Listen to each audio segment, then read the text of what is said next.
Welcome back. This is the BDTV Breakfast Show. My name is Elizabeth, and now we are on to reviewing what we have on the top stories today. And I've got here in the studio with me Dikpo Oladede, is our in-house analyst. Also happens to be our senior energy correspondent here at Business Day. But we'll be analyzing the top stories together this morning. Welcome, Dikpo. Yeah, good. Elizabeth, good morning. How are you doing? Good morning. How are you doing? I'm fine. Traffic was crazy, but good to be here once again. It's always good to have you in the studio with us. But let's talk about the stories that we have this morning. The first story today we'll be looking at federal government LGSG. They've decided to seal a deal to begin 68-kilometer Green Line rail project connecting VI Lekki Aja. For me, that's good news. But what do you make of this one? Now, so if you are very familiar with that route, it's that's one of the epic center of traffic in Lagos because of inflow of, so there's a lot of estates around that area. A lot of people are staying there, and so people are commuting daily in the morning, coming to the Lekki axis, the Ikoyi axis, the VI axis, which of course is the headquarters of most multinationals or most companies in Nigeria. And so we're always seeing traffic early in the morning and then late in the evening. And so I think the ideal thing for the government to do is to prioritize rail. And so the government is taking a step further and say, yes, we'll do a green rail that would link the VI Aja, that would cover the VI Aja and the Lekki axis, which I think it's a good thing because rail is one of the fastest and most efficient way of moving people from one location to another location. So absolutely, it's a good thing, and let's see. A lot of people are concerned about the timeline for the project, and then of course maybe the value of the project as well. And so we expect that hopefully this should materialize in a number of years, perhaps 2 or 3 years, or maybe 4 years max. But the most important thing is there's a plan for rail, and there is a plan to massively move people from one location to another location, so which will reduce the traffic on the road. A lot of people would not, there's no incentive to put your car on the road if you have a faster and a more efficient means of moving from one place to the other. So I think it's a good thing. And then when we talk about the amount, should I say, the earmark for this project, 146.14 billion naira as counterpart funding for the project. What do you think about this value? Well, so Lagos State is in quote among the biggest boys in the rankings of states in Nigeria, generating one of the biggest IGR. And so there's also a coalition, there's a synergy between the states and the federal government, which we've not seen before. And so now, because we have the current president is a former Lagos State governor, so it's easier for them to align in terms of values, in terms of projects, and then in terms of feasibility of the time frame of this project. But in terms of the value, I don't think the amount is a big deal. I think Lagos is a big boy, and so they should be able to. But the most important thing is we're having a real project, and I think for me, Lagos State is long due to have this kind of rail project.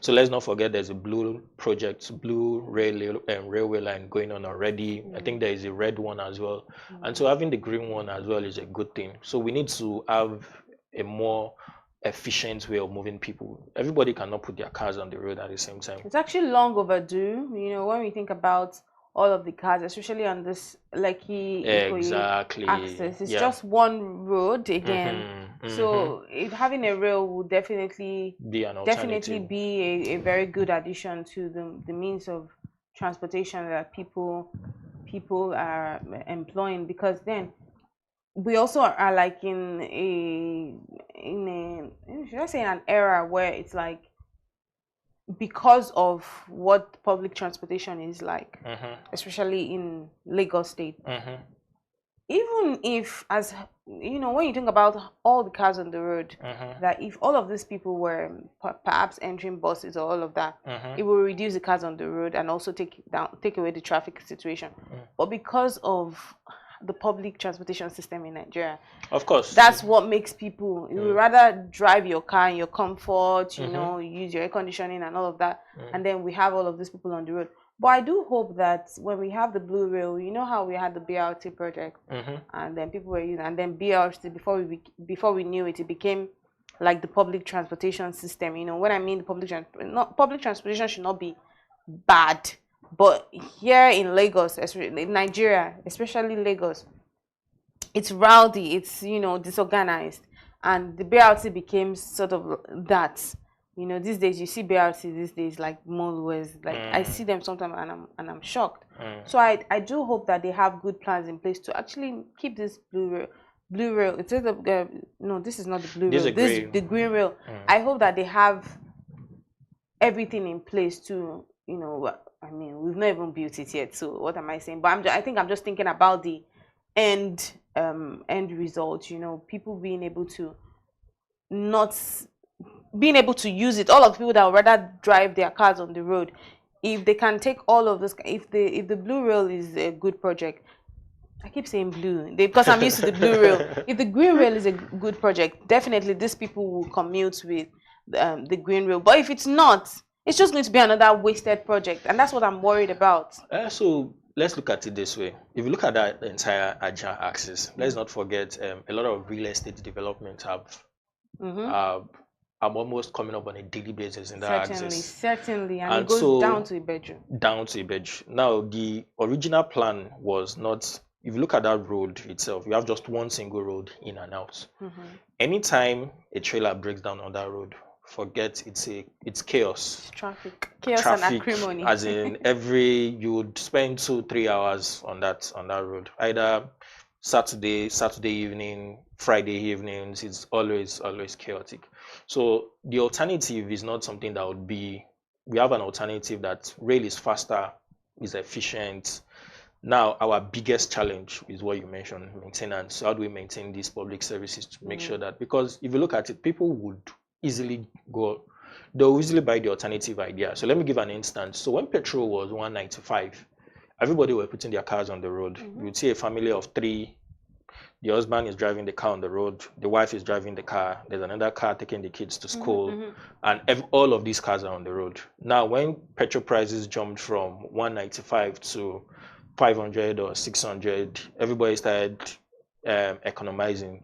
So the whole family would enter one car. People started doing carpooling, where 3 or 4 people who are going through the same location will come together and say, rather than you put your car on the road, I put my car on the road, let's the 3 of us come together, we'll buy petrol for one person. And so people were innovating around that. So you could see that it's not really about putting my car on the road.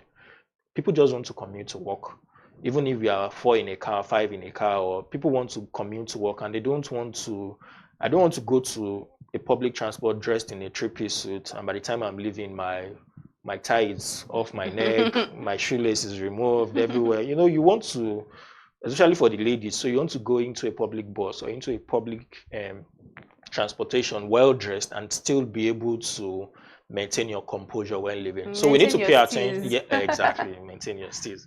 So we need to pay attention to maintenance. We need to have a very, very efficient way of, but I think the Lagos state government would, if you look at the value of the money going into this project, it's big, and let's just be optimistic that they'll get it right. We're always optimistic, you know, every time we sit on this show and we analyze different things and then we stay optimistic. But you know, when we just look at past trends, you know, I'm always the number one chief optimist if I'm being honest. But when we just look at past trends, that's why I'm very keen on what do you suggest would be the ways for them to maintain this project, like when it finally comes to light? So the current model Lagos State is using, we have an agency, Lamata, Lagos State Metropolitan. That agency is in charge of maintaining they are maintaining the BRT, the electric buses that the government put in place and top oil. So are they the best in terms of, because some would argue that there is this civil servant approach to work, and so we should put in private guys who would manage it.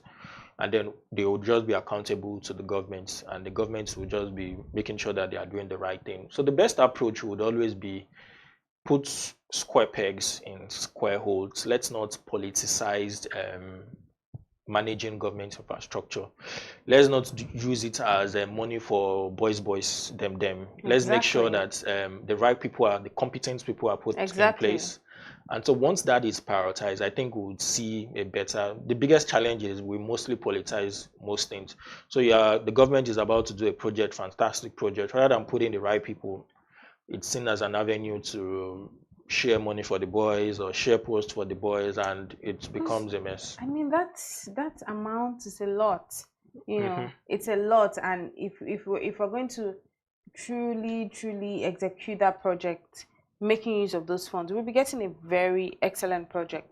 Yeah, of course. So if the arrangement is also PPP as well, so I've not seen the details of the deal yet. So like the Lekki road from the Lekki toll gates that covers phase 1, phase 2 down to Ajah. So that initially was there was this company that was managing the entire road, and then they were tolling it, collecting certain. But again, you can't toll. Railway line cannot be told. You have to. It's mostly the most important thing is to prioritize efficiency, to make sure it's working at the speed of light, to make sure there's steady power, to make sure that things are working in the right way. And so, I mean, all of this time will tell. But then the government is.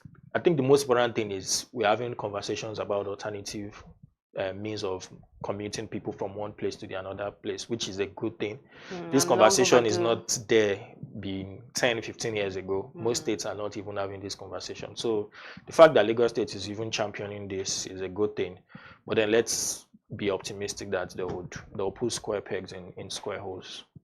We will stay optimistic, but let's move on now to another interesting one. Now, the central bank has released the Nigeria FX code as Naira, of course, appreciated against the dollar at the black market. Now, this is something, this statement was disclosed on Monday, and according to the CBN, FX code became necessary to mitigate risks following various positive transformations in the country's financial landscape.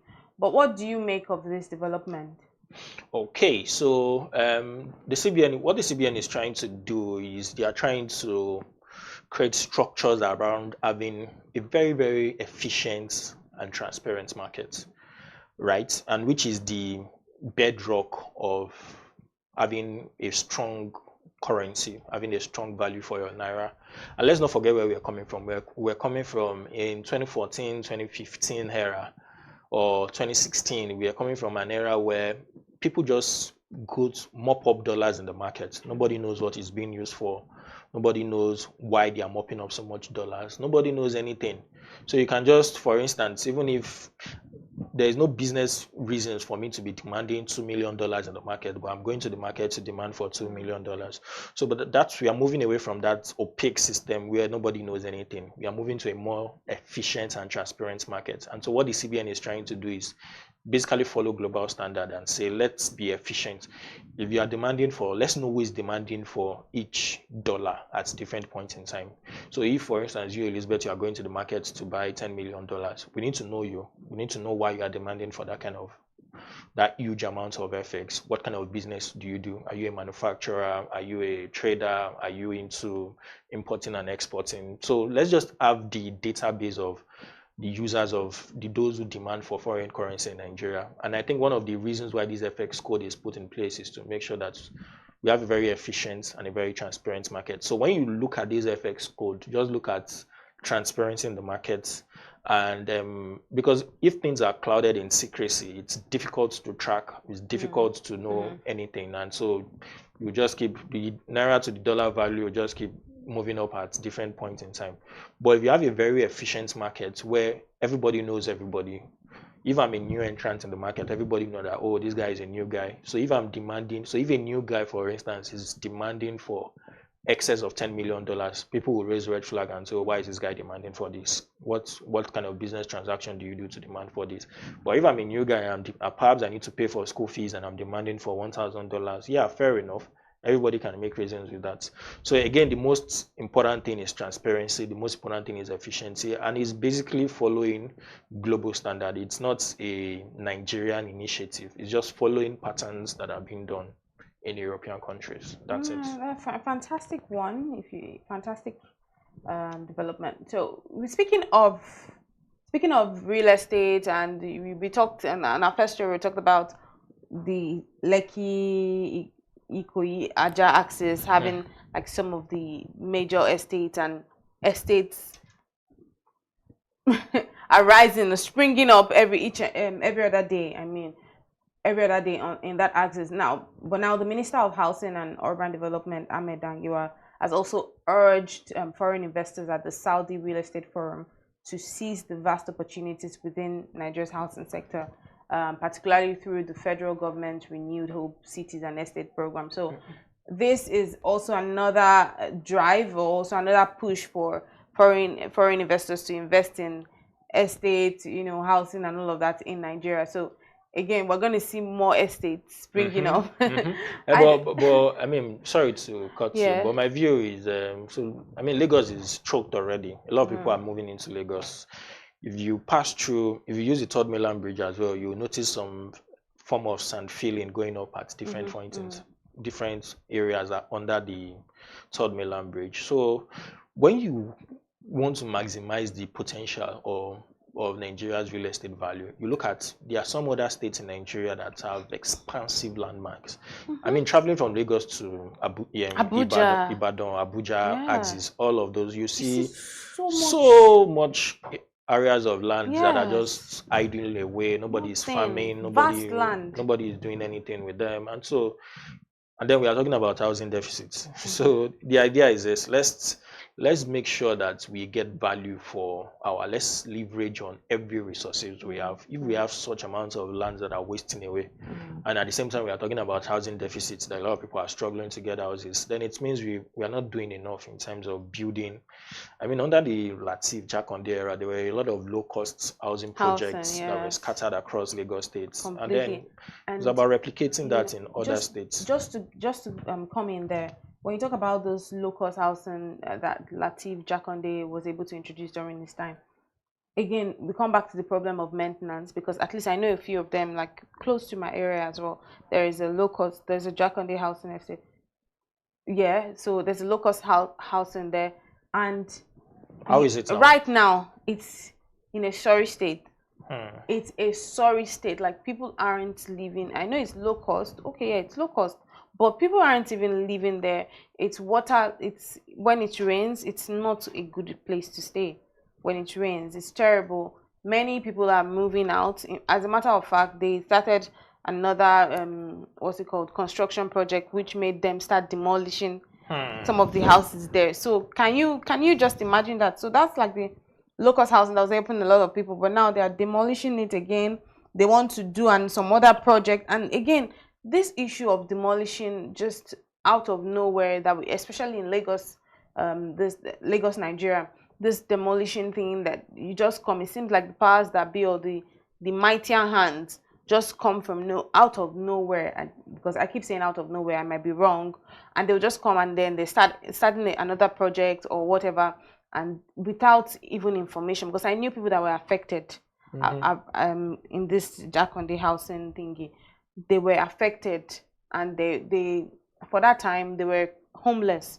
Wow. They were literally scrambling for homes, looking for help and all of that, at least for a while. It took a while for them to get back on their feet. Do you understand? But it's just, I think we need to do better when it comes to planning, especially in Lagos. For me, I think that Lagos is one of the least planned in terms of when we talk about road network.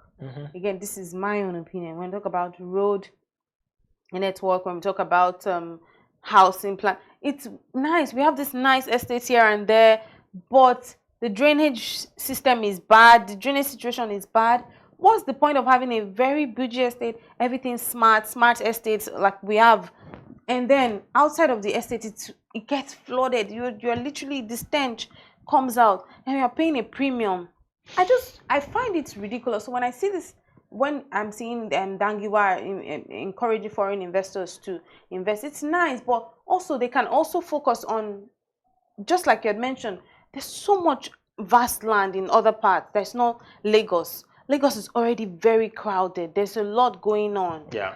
Do you understand? I think the biggest challenge Lagos is facing is people they call in quotes, the Omonile people.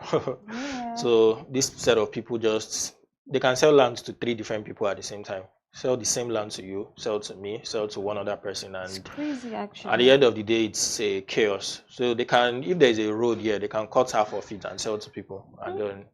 So because again, this is where the government needs to play its role. We need to have a database of, is there a website where we can check all of the acres of land in Lagos or in Nigeria, as the case may be, and say, look, these are all the lands here. This is who owns what. This is where it's for residential purpose. This area is for drainages. This area is for markets. This area is for hospitals. This area is for. So we need to have a database that would put everything out there so that everybody can see it, and then because then if there is no transparency on who owns what and where, you can wake up one morning and a part of your gutter, you see somebody or Manila have sold a kiosk for the person, and the person is erecting one illegal structure on it, and before you know it, that becomes a norm.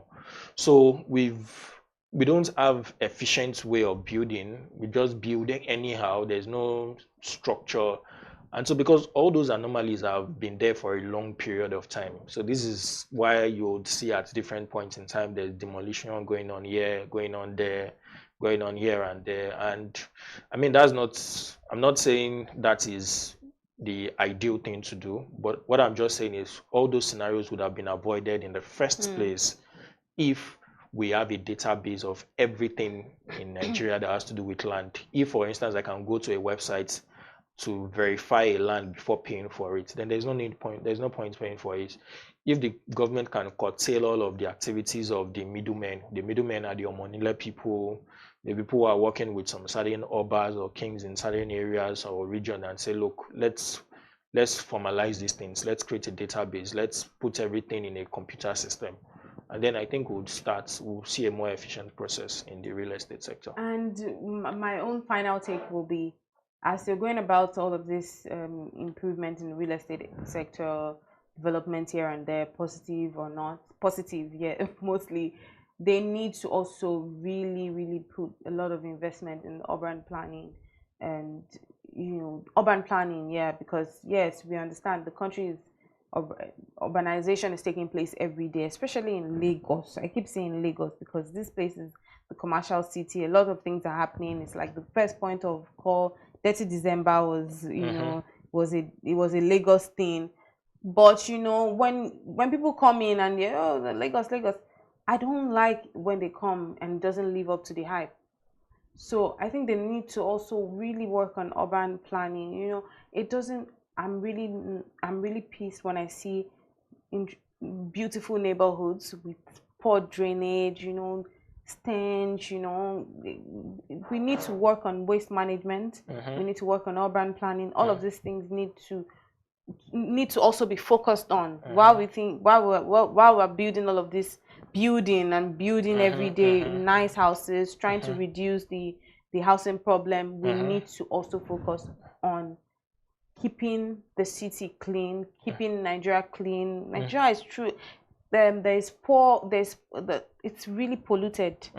When I was looking at the statistics of some of the most polluted cities, I think I saw Nigeria, Lagos precisely. I think I saw us somewhere up on the ladder, if not number one. But I know where like that's not a good place to be to be for something like that. I would like to see us at number one or at number two for something much, not pollution. Do you understand? There's so much pollution. So again, some of these estates that they're building, some of these houses, they should also focus on. I know this is something that would interest you. Maybe solar energy and all of that to also reduce the what's it called, the pollution that we have. Because again, when you have all of this and there's no good lighting, there's no good electricity, and people are still using generators, there's noise pollution, there's air pollution, just a lot going on. And then there's open defecation as well. You see all sorts of much. When it rains, you're not even safe, because again it floods, especially on this axis that I know that all of the estates are built. When it floods, you are likely to be putting you don't know because of the drainage. It's not good. So I also want them to really focus on those areas as well while they're channeling energy and encouraging foreign investors to come and invest in building houses and estates in these programs. They should also focus on keeping the country clean, focus on waste management, focus on all of this, because that's what makes us truly what we say we are, or what we want to be. Because when we're on the global market and you're looking side by side, even like South Africa or some other countries, and you're looking at what is termed luxury in Nigeria, we are far. Get it? Yeah. So when you compare, even when you go to Rwanda as well, yes, the country it's clean. It's clean, really clean. And so we are not efficiently managing our wastes very well, which is why anytime it rains, it's everywhere. We are flooding bottles, like everywhere. And I think they need to get rid of, if possible, it's not hard. We need to really get rid of sachet water. We need to get rid of, plastic waste everywhere. Is it? I don't know if getting rid of it would solve it, but I think we can manage it better. How can we manage it? Because people just take, especially things like sachet water, people just take it and then throw it away. The reason why I said that is this. So I saw a stat that showed that 60% of waste in Lagos goes through official channel. What happens to the other 40%? So what that stat is basically saying is 60% of the waste in Nigeria goes through the normal channel. What's the official channel? Go through the government's waste management, waste management team and the rest of it. So if 60% of the waste are going through official channel, the other 40% will find its way into the gutters. They'll block all of the drainage system, no matter how strong or how efficient they are. So I just think we are not managing our waste very well. We don't have in other countries, there's waste baskets at almost every certain kilometers. And then there are people even use them. We need better enforcement. Yes, so those are the kind of conversations we should have. So first of all, let's put the waste baskets at the right place. And then let's start putting laws in place. And then let's put structures as well that would reward people who are using it. And then there's also the responsibility on also the people who are producing these bottles, people who are producing this sachet water as well. They also have their own corporate social responsibility. What role are they doing? Because these are your products people are using. You don't just use them and then because you are the one selling it. If you're not selling it, people won't use it. So because they are using them, you need to also play your role in it. I remember those days we used to have Coca-Cola waste bins where they put seats at strategic place because there is school at the Ikeja cantonment, and so at the exit of the cantonment you will see it there where they will say, oh, if you put certain amount of bottles here you get certain amount of money. And so as kids then, because we were all looking for money for lollipop and ice cream, we just pick bottles, both the one we used, the one we didn't use, and we just put them there just because we want to get certain amount of money. So again, the ideal thing is it puts structures in place to efficiently collect all the waste. And so if we have wastes that are leaking out of this efficient system, then you start putting structures in place to penalize people. If for instance I'm dumping my waste into the gutters, I should pay for it. So what's the fine? Is it a 3 months imprisonment? Is it a fine of 500,000? Is it a fine of 100,000? Once there is a punishment in place, once there's a law in place, and I know that once I violate this law, I'm paying for it, trust me, we would have a change of mindset, we'll have change of attitude.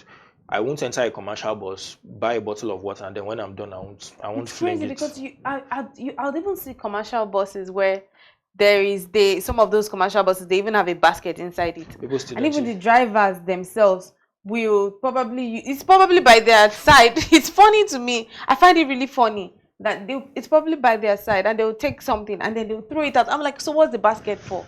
So it's a high level indiscipline, just disorganization that we have here. It's terrible. And then we need to also add unbelievable. The National Orientation Agency. They need to do a lot of advocacy in terms of just educating people both in English, in Yoruba, in Igbo, and then in Hausa. And so let that information go down to the grassroots that look, we are a civilized people. We are not, this is not a jungle. We need to efficiently.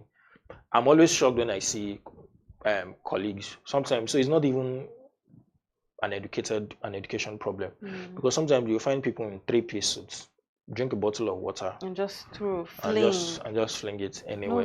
No regard for whether, because if you actually you throw yours into the gutter, mine inside the gutter, this next person, at the end of the day, everybody's gutter is blocked, and we are trying to drive out. Everybody cannot get out because water is everywhere. So we need to put structures in place to efficiently manage our waste. Structures in terms of educating people, sensitizing people, and then punishment in place. And nobody should be above the law. If I'm caught, let me face the music. Let's not say, oh, this person is the son of president. This person is Elizabeth. This person is a superstar. Let everybody let everybody dance to the music of the law. So if I'm guilty, let me face the law. Once 2 or 3, I mean, Nigeria, like once 1 or 2 or 3 people have been punished, trust me, everybody will start adjusting. We might not get there in 1 year, 2 years, but we would have started the journey. And so in the next 4 or 5 years, we should be getting close to where we are going to. Yeah, absolutely. And if we go about it the way we went about the Naira, I can't believe that, people still spray sometimes at parties, but in a very decent way these days. It's not like before. So if we could go about it that way for something like a Naira, we certainly can go about managing waste and just making our society a cleaner place. We can go about it that way. And I agree with you when you talked about the National Orientation Agencies also intimating or informing the public, in every of our local dialect to make them understand that it's not a jungle. It's really not a jungle. But we have to wrap up now. But I want to quickly hear your thoughts finally on the National Agency for Food and Drug Administration and Control shutting down the cemetery market in Abia State, which obviously we know is the biggest. It's been rated as perhaps the #1 place when it comes to counterfeit items. So I think it's a welcome development, because having that cemetery market being called the largest hub for counterfeit items in Africa, not a good thing. I mean, it's bad PR for Nigeria, bad PR for Aba as well. I think, look, a lot of people are doing a lot of things just to make money. Just the country is tough, and then a lot of people are going through informal channels just to swindle people. And so, I mean, NAFDAC, a lot of people have said NAFDAC needs to do more in terms of clamping down on. It's not just about, they are everywhere. There are fake products literally in every supermarket, in every major store in Nigeria. And so we need to also trace who are these suppliers, who are these middlemen. And beyond just seizing these goods, we also need to put a face to who owns it. What's the profile of the person behind it? Let's start having a culture of naming and shaming people behind fake drugs. So because you've seized these goods now, I can't put a face to who owns it. So if I see the man walking by my street, I can't even identify him and say, oh, this is that man that was responsible for supplying fake products. So let's start beyond just seizing goods, let's also follow through. Let's punish those who are involved.